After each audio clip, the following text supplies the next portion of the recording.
इससे इन गरीबों को 30,000 करोड़ रुपए से ज़्यादा खर्च होने से बचे हैं। आज देश के 24,000 से ज़्यादा अस्पतालों में से किसी में भी आयुष्मान योजना का लाभ लिया जा सकता है।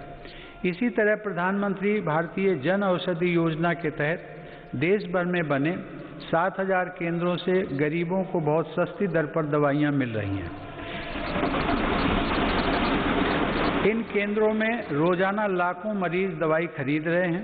कीमत कम होने की वजह से मरीजों को सालाना लगभग 3,600 करोड़ रुपए की बचत हो रही है। माननीय सदस्यगण, देश में स्वास्थ्य सेवाओं के विस्तार के लिए मेडिकल शिक्षा का विस्तार भी अत्यंत आवश्यक है। साल 2014 में देश में सिर्फ 387 मेडिकल कॉलेज थे, लेकिन आज देश में 562 मेडिकल कॉलेज हैं। बीते 6 वर्षों में अंडर ग्रेजुएट और पोस्ट ग्रेजुएट चिकित्सा शिक्षा में 50,000 से ज़्यादा सीटों की वृद्धि हुई है।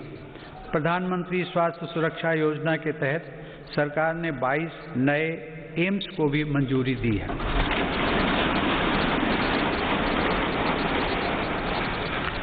राष्ट्रीय चिकित्सा आयोग के साथ ही 4 स्वायत्त बोर्ड का गठन कर केंद्र सरकार ने चिकित्सा शिक्षा के क्षेत्र में ऐतिहासिक सुधारों की नींव रखी है। इन्हीं सुधारों के क्रम में दशकों पुरानी मेडिकल काउंसिल ऑफ इंडिया के स्थान पर नेशनल मेडिकल कमीशन की स्थापना की गई है।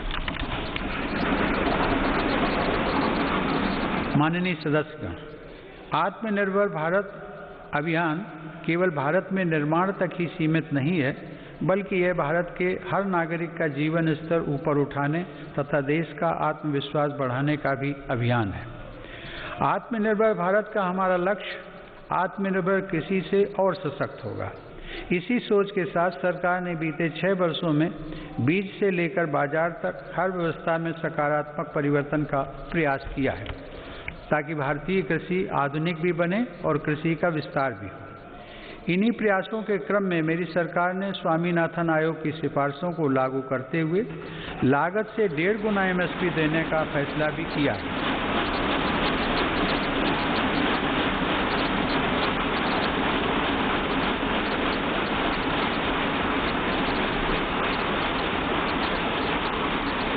मेरी सरकार आज न सिर्फ MSP पर रिकॉर्ड मात्रा में खरीद कर रही है, बल्कि खरीद केंद्रों की संख्या को भी बढ़ा रही है। आज कृषि के लिए उपलब्ध सिंचाई के साधनों में भी व्यापक सुधार आ रहा है। पर ड्रॉप मोर क्रॉप के मंत्र पर चलते हुए सरकार पुरानी सिंचाई परियोजनाओं को पूरा करने के साथ ही सिंचाई के आधुनिक तरीके भी किसानों तक पहुंचा रही है। 2013-14 में जहां 42 लाख हेक्टेयर जमीन में ही माइक्रो इरिगेशन की सुविधा थी, वहीं आज 56 लाख हेक्टेयर से ज़्यादा अतिरिक्त जमीन को माइक्रो इरिगेशन से जोड़ा जा चुका है। मुझे खुशी है कि सरकार के इन प्रयासों को हमारे किसान अपने परिश्रम से और आगे बढ़ा रहे हैं। आज देश में खाद्यान्न उपलब्धता रिकॉर्ड स्तर पर है। वर्ष 2008-9 में जहां देश में 234 मिलियन टन खाद्यान्न की पैदावार हुई थी, वहीं साल 2019-20 में देश की पैदावार बढ़कर 296 मिलियन टन तक पहुंच गई है। इसी अवधि में सब्जी और फलों का उत्पादन भी 215 मिलियन टन से बढ़कर अब 320 मिलियन टन तक पहुंच गया है। मैं इसके लिए देश के किसानों का अभिनंदन करता हूं।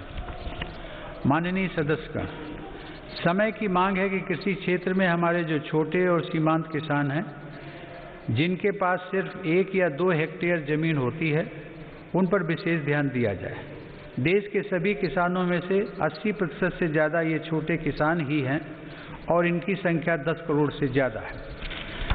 मेरी सरकार की प्राथमिकताओं में ये छोटे और सीमांत किसान भी हैं। ऐसे किसानों के छोटे छोटे खर्च में सहयोग करने के लिए PM किसान सम्मान निधि के जरिए उनके खातों में लगभग 1,13,000 करोड़ से अधिक रुपए सीधे ट्रांसफर किए जा चुके हैं। प्रधानमंत्री फसल बीमा योजना का लाभ भी देश के छोटे किसानों को हुआ है। इस योजना के तहत पिछले 5 वर्षों में किसानों को 17,000 करोड़ रुपए प्रीमियम के एवज में लगभग 90,000 करोड़ रुपए की राशि मुआवजे के तौर पर